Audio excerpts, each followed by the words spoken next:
အားလုံးပဲမင်္ဂလာပါ KTI Crochet YouTube Channel နဲ့ Facebook Page ကနေပြီးတော့ပြန်လည်ကြိုဆိုလိုက်ပါရနော်ဒီနေ့မှာတော့ဒီလိုတိုးရောက်အိတ်ထိုးနည်းလေးကိုထိုးပြသွားမှာဖြစ်ပါတယ်နော်ဒီတိုးရောက်အိတ်လေးထိုးဖို့အတွက်ဆိုလို့ရှိရင်တော့ Cotton 5 line နှလုံးလိုပါမယ်နော်ပြီးလို့ရှိရင်တော့ဒီအမဲအောင်အနှဲငယ်လိုပါမယ်နော်ဒီမှာတက်မဲ့အယုတ်မျက်လုံးလေးကတော့8 mm ကိုသုံးထားပါတယ်နော်SI ကတော့ 3.0 mm ကိုသုံးထားပါတယ်เนาะနံပါတ်3ပေါ့เนาะခဲဒါဆိုရင်ဒီတိုးရောက်အိတ်လေးစပြီးတော့ထိုးကြည့်မယ်เนาะပထမဦးဆုံး magic ring နဲ့မှာတိုင်တို့ချိန်တစ်ခါရင်ထိုးမယ်เนาะချိန်တစ်ခါပြီးရင်တိုင်တို့6ခါထိုးမယ်1 2 3 4 5 6เนาะ6ခါပြီးသွားပြီဆိုရင်တော့ခွင်းကိုဆွဲစီးပြီးသွားရင်ဒီပထမဆုံးတိုင်တို့ရဲ့ထိပ်မှာ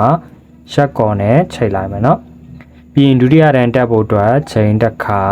ဒီရှက်ကော်ထိုးရတဲ့အပေါက်မှာတစ်ပေါက်တည်းကို2တိုင်ထိုးမယ်เนาะတိုင်ပွားပေါ့တိုင်ပွား6ချိန်ထိုးမယ်တစ်ပေါက်ကို2တိုင်2တိုင်စီနဲ့ထိုးမယ်เนาะ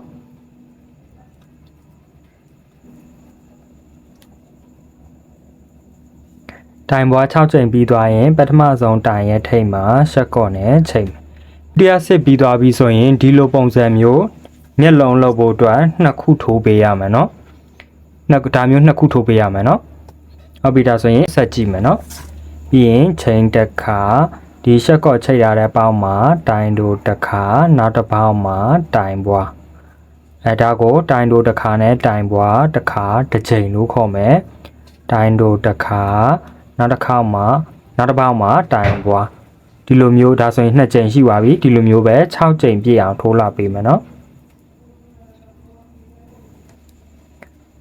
နောက်ဆုံးမှာတိုင်ပွားနဲ့ဆုံးသက်မယ်ပထမဆုံးတိုင်ရဲ့ထိပ်မှာရှက်ကော်နဲ့ချိန်မယ်เนาะပြီးသွားရင်၄တန်းမြောက်တက်ဖို့အတွက်ချိန်တစ်ခါထိုးမယ်ဒီရှက်ကော်ထိုးရတဲ့ပေါက်မှာတိုင်တို့တစ်ခါနောက်တစ်ပေါက်မှာတိုင်တို့တစ်ခါဒါဆိုရင်တိုင်တို့2ခါရဲ့တတိယပေါက်မှာတိုင်ပွားဒါကိုတစ်ချိန်လို့ခေါ်တယ်เนาะတိုင်တို့2ခါတိုင်ပွား6ချိန်ပြည့်အောင်ထိုးပေးရမယ်เนาะ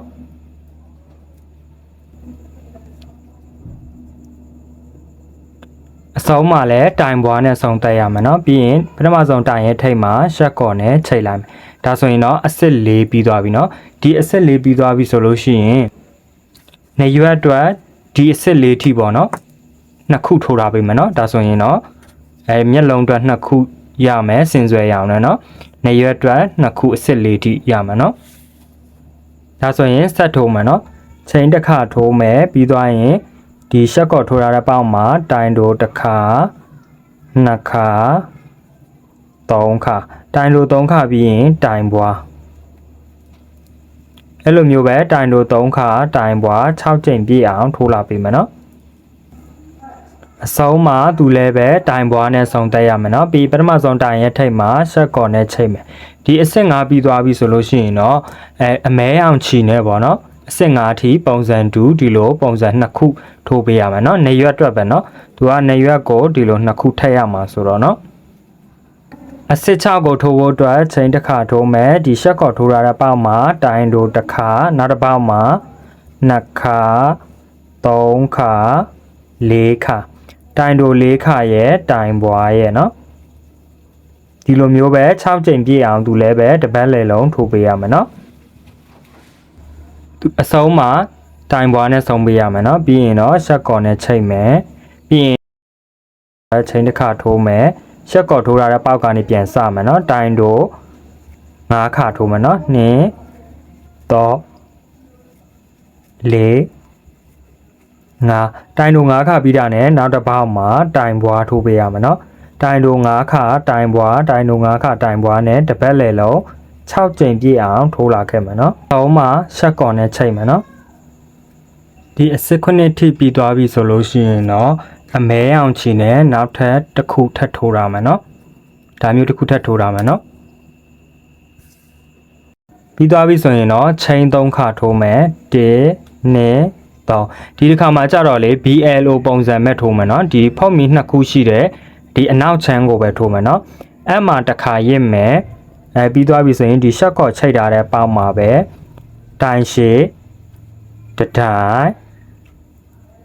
နောက်ထပ်အဲ့ဒီပေါက်မှာပဲเนาะနောက်ထပ်နှစ်တိုင်သုံးတိုင်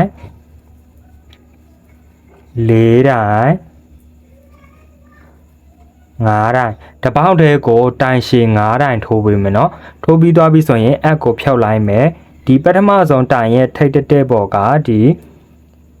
ကျစ်ဆက်မီးပေါ်တဲ့ကိုအပ်ထည့်မယ်เนาะပြီးသွားရင်ဒီခွင်းစားလေးကိုအဲ့ဒီတဲကိုဆွဲထည့်လိုက်မယ်เนาะဒါကိုပေါ့ကွန်ထိုးနီလို့ခေါ်တာပါเนาะပေါ့ကွန်တစ်ခုရသွားပြီပြီးသွားရင်အက်မှာတစ်ခါရစ်မယ်ဒီနောက်တစ်ပေါက်မှာပေါ့เนาะဒီနောက်တစ်ပေါက်မှာလည်းအဲ့လိုပဲ BL လိုပုံစံမဲ့ထိုးမယ်တိုင်ရှည်တစ်တိုင်ထိုးမယ်เนาะဒါဆိုရင်ပေါ့ကွန်တစ်ခုထိုးတဲ့တိုင်ရှည်တစ်ခုပေါ့เนาะတစ်ချိန်ရပြီเนาะကဲနောက်တစ်ပေါက်မှာပေါ့ကွန်တစ်ခုထပ်ထိုးမယ်တိုင်ရှည်9တိုင်ရှိရမယ်เนาะတစ်ပေါက်ထဲကိုနှစ်တိုင်သုံးတိုင်လေးတိုင်ငါးတိုင်ပြီးရင်အက်ကိုဖြုတ်မယ်ပြီးသွားရင်ဒီမှာကတိုင်ရှည်တစ်တိုင်ထိုးထားတာရှိတယ်ဒီတိုင်မဟုတ်เนาะဒီတိုင်เนาะဒီတိုင်ကနေပြီးတော့ဒုတိယတိုင်ကနေပြီးတော့အက်ကိုထည့်မယ်ပြီးရင်ဒီခွင်းလေးကိုဒီတဲကိုထည့်လိုက်မယ်เนาะပြီးသွားရင်နောက်ထပ်တစ်ပေါက်မှာတိုင်ရှည်တစ်တိုင်လော့ထိုးမယ်เนาะဒါဆိုရင်ပေါ့ကွန်တစ်ခုတိုင်ရှည်တစ်တိုင်ပေါ့ကွန်တစ်ခုတိုင်ရှည်တစ်တိုင်နဲ့20နဲ့တစ်ခုပြည့်အောင်တစ်ပတ်လည်လုံးထိုးလာပြီးမယ်เนาะ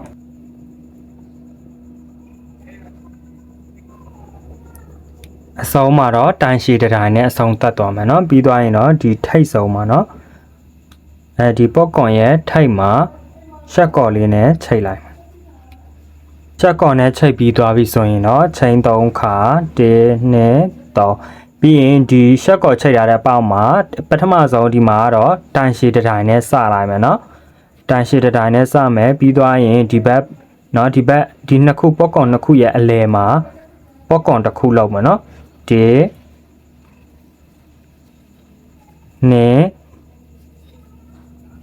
2 3 4 5ပြီးသွားပြီဆိုရင်တော့ဒီပထမဆုံးတိုင်ရဲ့ထိတ်မဟုတ်ဘူးเนาะဒီဒုတိယတိုင်ရဲ့ထိတ်ကနေပြီးတော့အပ်ထဲမယ်ပြီးရင်ဒီချီကိုယူလိုက်မယ်เนาะဒါဆိုရင်တော့တိုင်ရှည်တစ်တိုင်ပေါ့ကွန်တစ်ခုအဲ့လိုပုံစံနဲ့သွားမှာပေါ့เนาะဒါဆိုရင်နောက်တစ်ပေါက်မှာတိုင်ရှည်တစ်တိုင်ပြီးရင်နောက်ဒီနှစ်ခုရဲ့ကြားမှာတော့ပေါ့ကွန်တစ်ခုပေါ့เนาะ1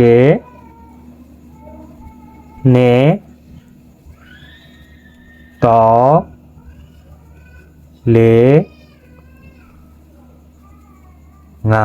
ပြီးသွားရင်တော့ဒီပထမဆုံးတိုင်ရဲ့ဒီတိုင်မဟုတ်เนาะဒီအလယ်မှာတိုင်တစ်တိုင်ရှိတာဆိုတော့ဒီတိုင်မှာ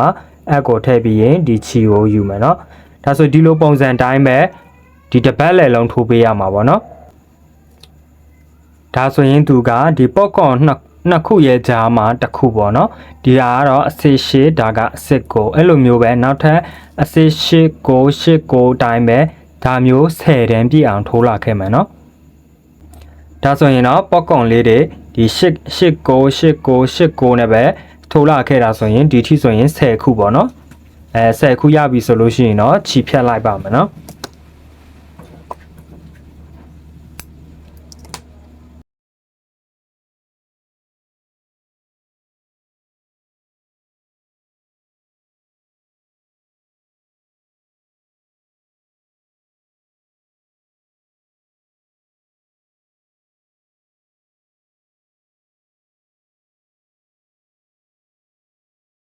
အဲ့မှာတက်မဲ့ကြိုးတွက်ကတော့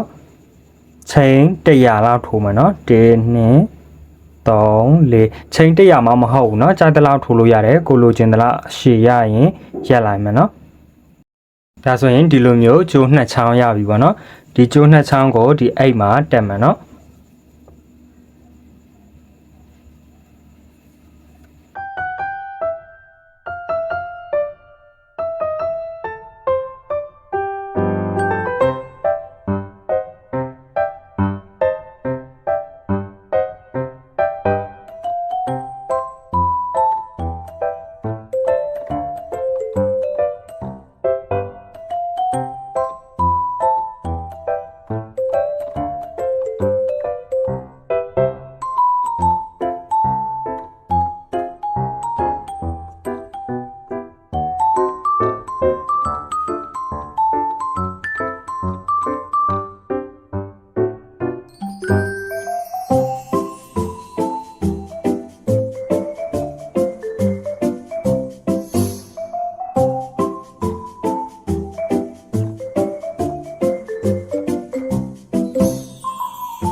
ကဲဒါဆိုရင်တိုးရုပ်အိတ်လေးထိုးလို့ပြီးသွားပြီပေါ့နော်